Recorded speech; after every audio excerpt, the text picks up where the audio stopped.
was safe. Oh, it was 100% safe. Well, the next thing I know, Derek had gone through the roof and was on the floor. If you'd like to wait there may be some questions. Indeed, thank you, Your Honour. Thank you, Mr. Tungate. My name is Richard Vogue. I'm representing Mr. Woodley. Good morning. Good morning. Basically, my client is a jobbing builder. You have investigated his finances and so £70,000 turnover. He's a jobbing builder.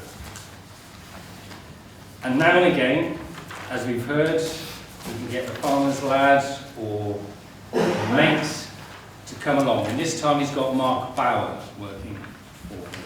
That's right. Yes, Your Honour.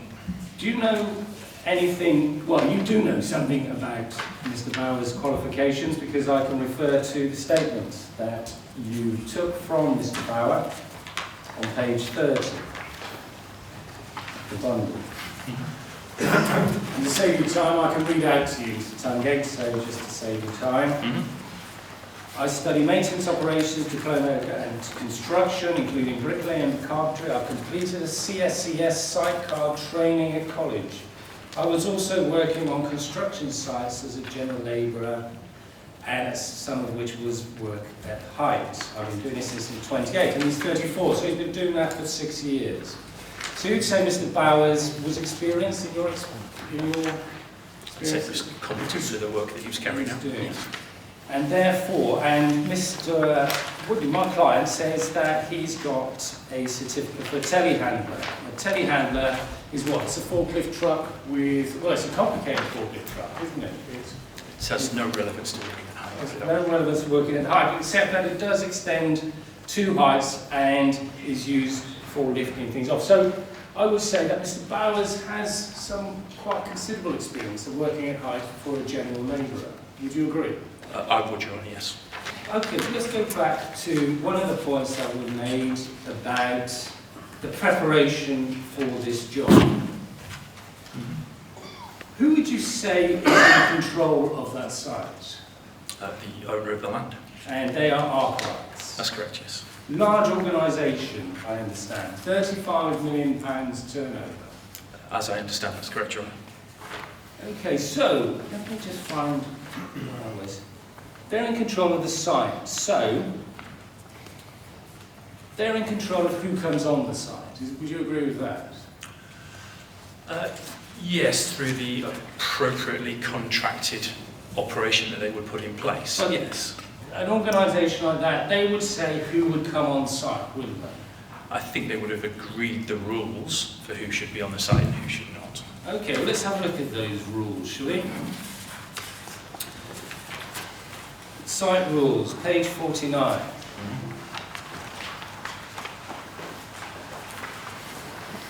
A £35 million turnover organisation, site rules, less than half a page, I'd say.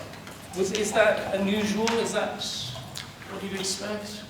That isn't up to the standard that I would normally see as part of my inspection routine, no. Okay, thank you very much for that. Do we make any exceptions for people who work in Devon? No, we don't. Health and safety is a nationwide thing, I take it. It is indeed. It is, but okay, it's so European-wide.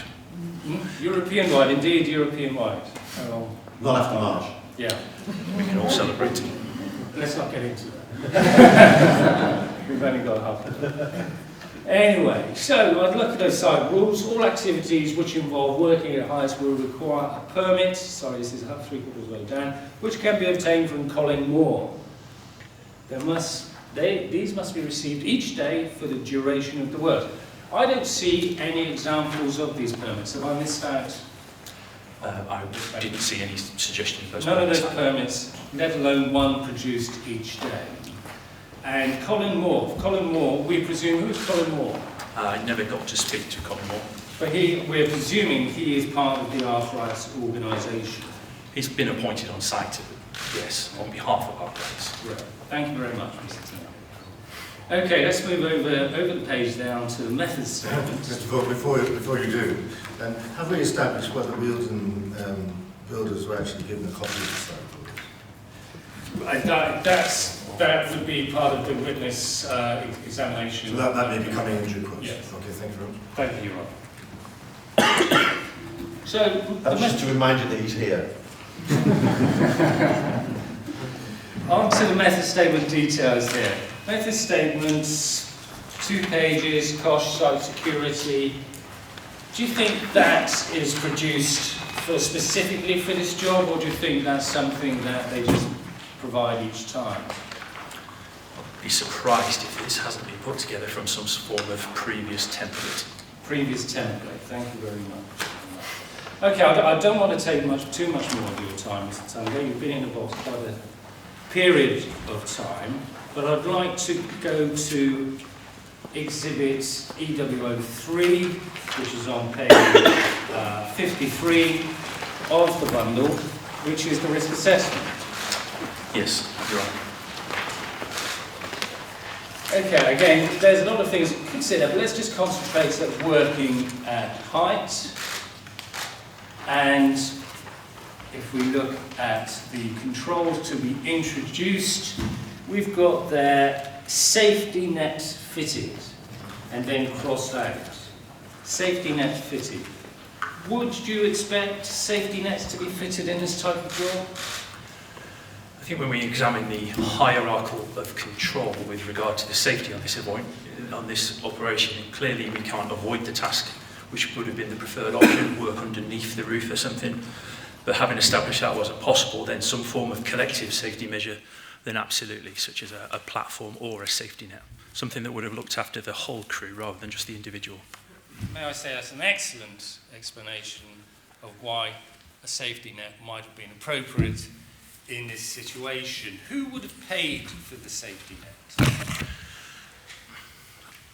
I'm careful to, pass assessment on who should be paying cost onto who, but ultimately, an agreed contract of work has been formulated. It's been submitted as a draft invoice, and I would expect it to have been included in there.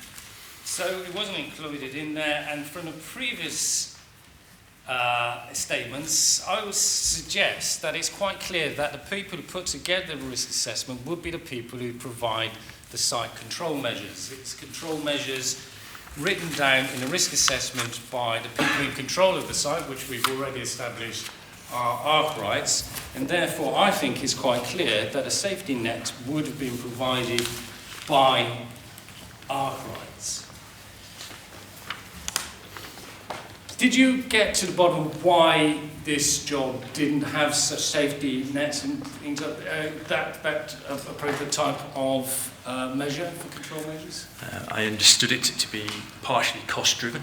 Cost-driven. Was it anything to do with the fact that the desire to keep the establishment running, keeping its shop running at the same time as doing exactly that. It was partially cost-driven, and secondly, it was derided on by the business, having to be maintained throughout. This wasn't a closed site.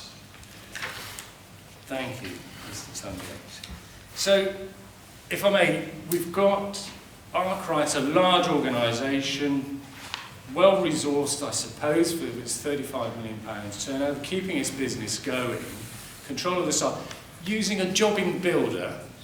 So I'm looking at the way you've prosecuted this case, Mr. Tungate, and I'm wondering if you've considered the duties under the Health and Safety Work Act Section 3, which, again, to save time, and I may need this on, and just say this, is Section 3 of the Health and Safety. You shall ensure, so far as is reasonably practicable, the health and safety of your workforce and those who are not affected by your undertaking. I think I might have left out the odd word there, but I think that's getting across what it is. So you should ensure the health and safety of your employees, but also those people who are not affected.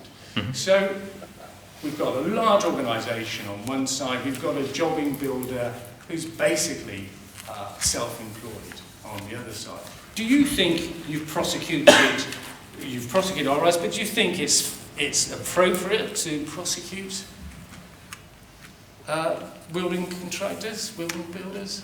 Yes, I obviously examined the proportionality issue, but they are a roofing company and this is their day-to-day activity. If they aren't prepared to put the relevant safety measures in for their own staff and those of others, then this is something that they would be doing 6 days a week potentially, whereas our crisis is a one-off project. So the proportionality argument is there, in my opinion. I assume, Mr. Tungate, Section 3 of the Health and Safety Work Act applies equally to the large company as it does. Any employer employing persons or responsible for the safety of persons affected by their work. But from what you've said with Mr. Campbell, this builder doesn't employ anybody. Mr. Bowers was self-employed. Mr. Bowers can be said to be just as well qualified as Mr. Wilden. Mr. Bowers was the man who engaged the injured party and led him onto the roof. Is that correct? Mr. Bowers was the one who offered up a solution to the challenge given to him by Mr. Woodford, and offered a solution to that, but it was ultimately done with the working knowledge and approval of Mr. Woodford. Okay. No more questions. Thank you. Thank you, Mr. Tungate. Do you have any questions, Your Honour? No, not yet. May you return from whence you came? Yes, you're released now. Your Honour, thank you. He still gives evidence like a police officer. I was walking in a southerly direction. His eyes were glazed, his speech was slurred, and he was unsteady on his feet. Eleanor Weston, please. I'll do is I'll take this short because I'm conscious of time.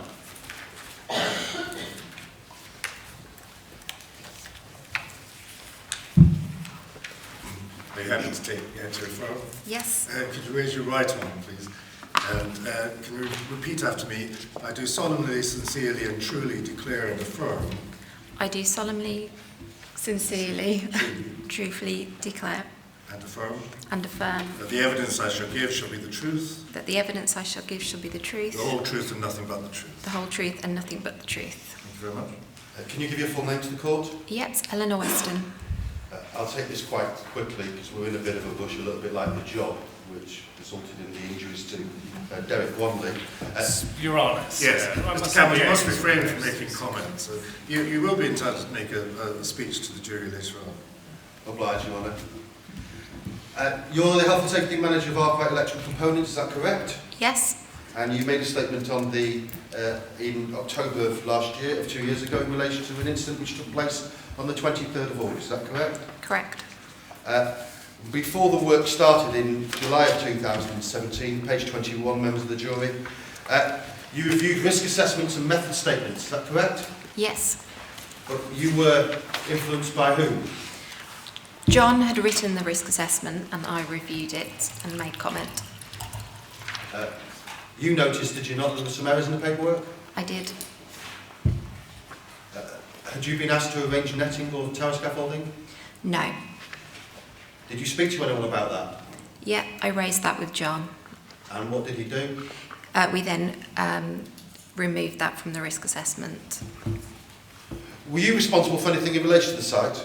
I was down there for the first few days. I did the site induction and I coordinated the segregation of pedestrians, so arranged for some fencing to go up to separate the garage staff and customers from the contractors. So I did some inductions to begin with. Just to begin with? Yeah, I was needed back at the office. Were you on site on the 21st of August?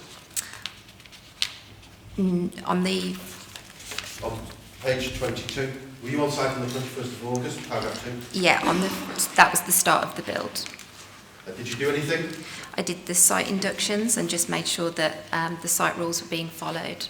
Were you there when the accident took place? No. Where were you?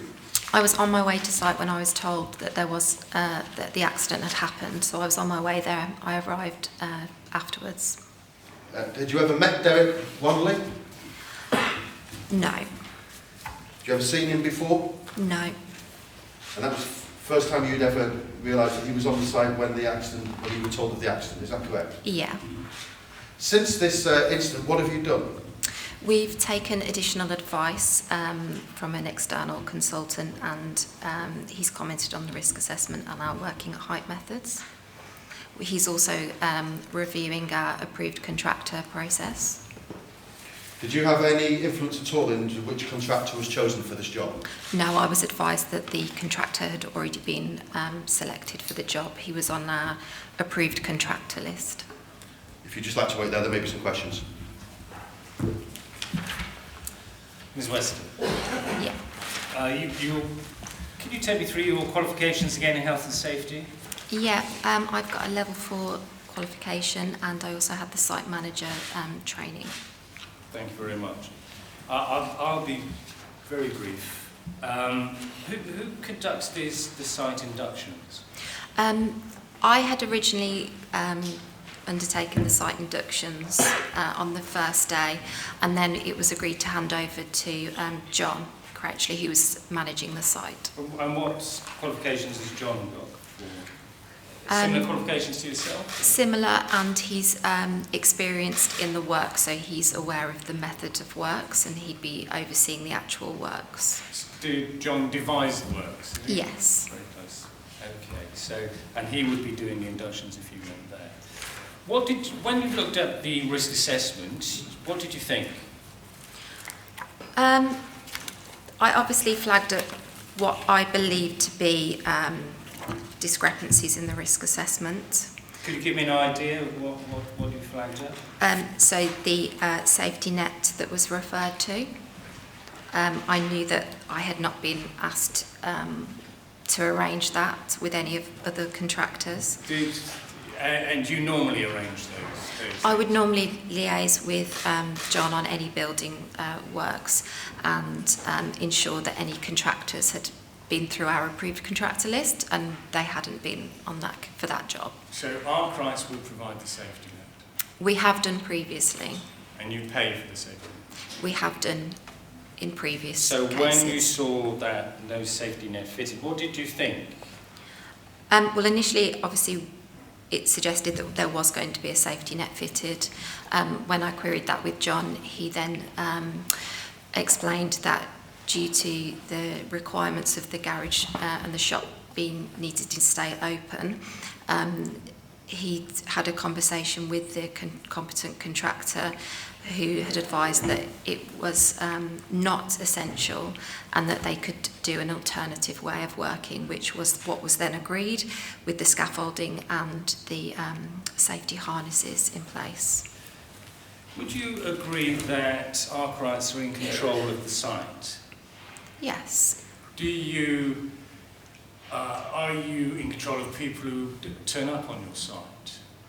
Yes. Do you allow people just to wander inside in your premises, climb up onto various parts of the premises without your consent?